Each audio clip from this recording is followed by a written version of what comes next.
The 2023-2024 NBA regular season schedule has finally been released, and with the season just around the corner, it's not exactly around the corner. It's like if you see a McDonald's, but then you see the M, you're like a block away. It's like, what am I talking about? The Detroit Pistons are my team. You should know this if you've read the commissioner's biography, New York Times bestseller, by the way. I am a native local of the city. I was born in the... Wait, I'm not finishing that sentence. The Pistons have done some pretty good things with their roster. We got a new coach, an elite coach in Monty Williams. We added two great additional young talents to the team, being Asura Thompson and Marcus Sasser. And our boy Cade is back, and I've seen too many NBA fans discount his skills just because he was injured. He's looking like he never left. He's better, he's stronger, he's faster. Cunningham was dominant for the select team in scrimmages on Friday and Saturday.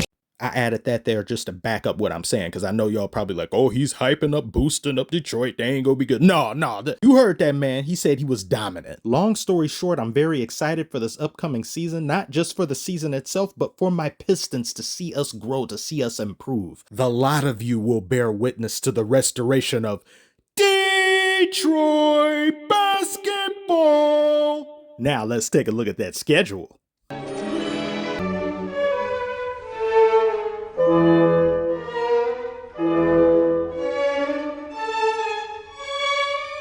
Fucking thing sucks! Cause fuck them, that's why. Rigged.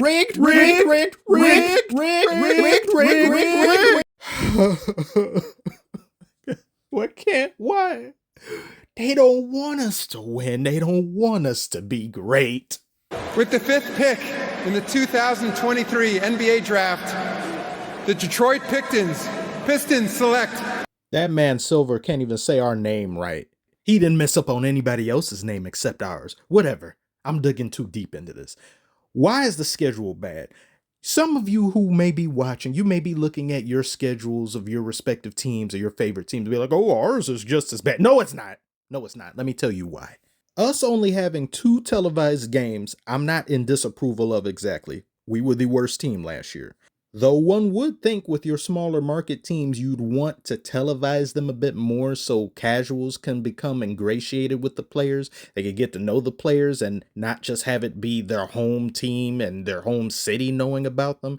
The casual fan didn't even know who Giannis was until he literally won the MVP. And people to this day still can't pronounce this man's last name. Antetokounmpo. So televised games, whatever, let's put that aside. We get 15 back-to-back games this upcoming season, more than any other team in the NBA. And over half of those games are against teams with title aspirations, heavy hitters of the NBA. We play the Suns at home, then get a back-to-back on the Warriors. Then we play the Raptors and get a back-to-back on the Nuggets. Then Lakers, Knicks, 76ers, Bucks, Lakers, Suns. Adam, why do you insist on giving us coal every year? What did we do to you? Did we do something to you in a past life? Did a kid from Detroit take your lunch money from you when you were little? Did you come here and get robbed or something? There has to be a reason. A couple back-to-backs, that's not that bad. If you didn't know, well, I assume you'd know, back-to-backs not only increase the risk of losing because the likelihood of a team winning a back-to-back is far lower, but they also increase the likelihood of injuries, and the Detroit Pistons led the league in games missed due to injuries last season. Look at this gauntlet. We get the Pelicans. The Pelicans are a pretty good team. If Zion was there, they definitely beat contenders, or at least the best version of himself, which he is kind of looking right now. I'll make a video about that some other time. The Suns, the Warriors, Bucks, 76ers. Adam Silver looked at the schedule and said, let's just give them everybody that was in the playoffs. I mentioned this as being one of my pet peeves of the NBA. I know there is somewhat of a laundry list at this point, but a lot of those issues will have to do with the players themselves acting the way that they do, being spoiled, the league's inability to properly penalize players abusing load management, and the NBA's bad habit of appeasement towards toxic players or individuals. But this scheduling thing is an actual structural problem that exists. Smaller market teams get bombarded with soul-crushing schedules at the beginning and the end of the year. It's even worse if you're a relatively inexperienced team and the majority of your roster just arrived in the past few years. Here you go.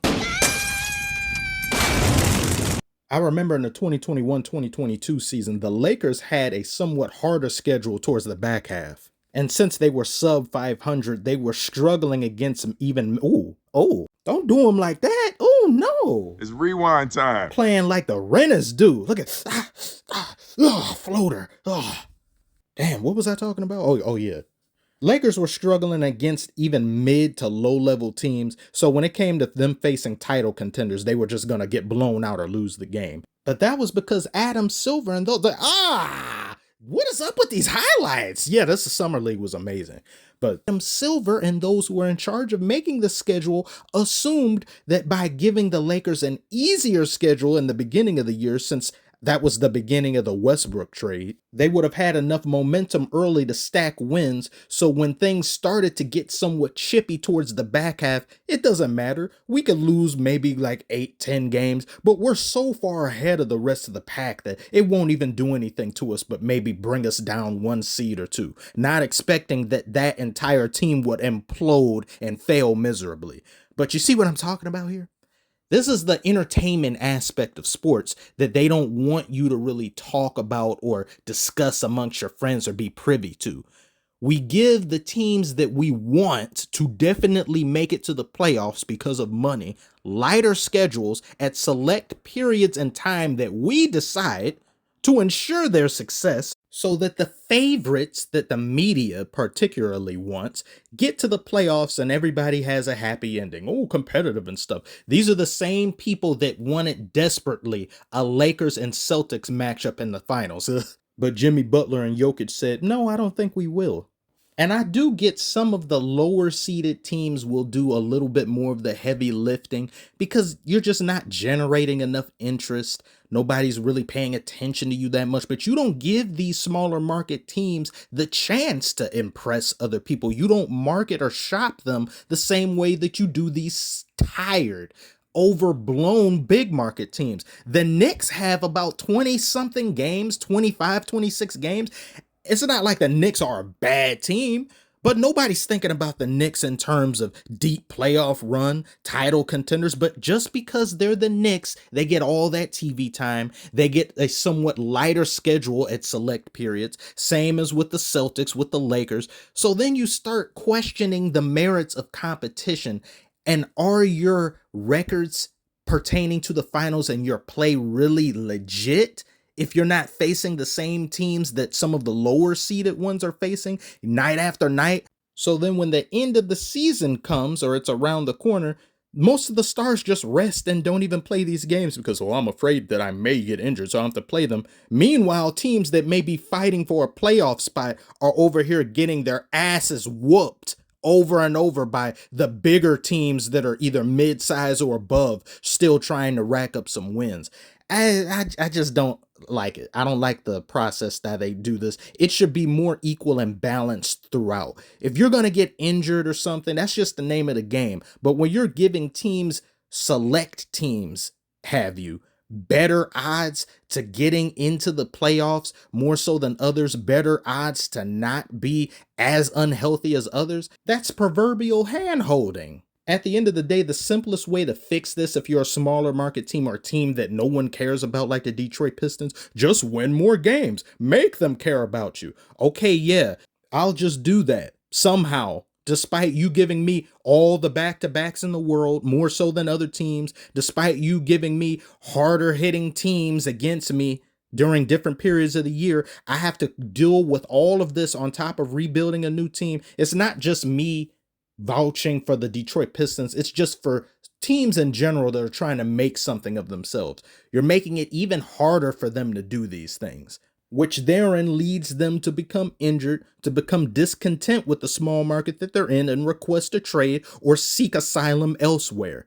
It's like a cycle. It's a vicious cycle. This process reminds me of Toy Story 3, where they put the toys that were new to the daycare, they put them in the little kids' room to get beat up and bashed and broken into pieces. Meanwhile, the older toys, the veteran toys, the high society toys, yes, we get to have fun with the older kids that know how to play and don't use our arms and legs to pick their nose. But do tell me, if I just so happen to be looking more into this, thinking that it's deeper than it actually is. Tell me what you think below. Are you a fan of a small market team or a native of a small market team? Have you been feeling the same way that I've been feeling? And if so, tell me your experience with this or your thoughts below. All comments welcome, of course. Thank you so much for watching. If you made it this far, like, comment, subscribe if you're new, and I will see you on the next one. Damn, I just witnessed a murder.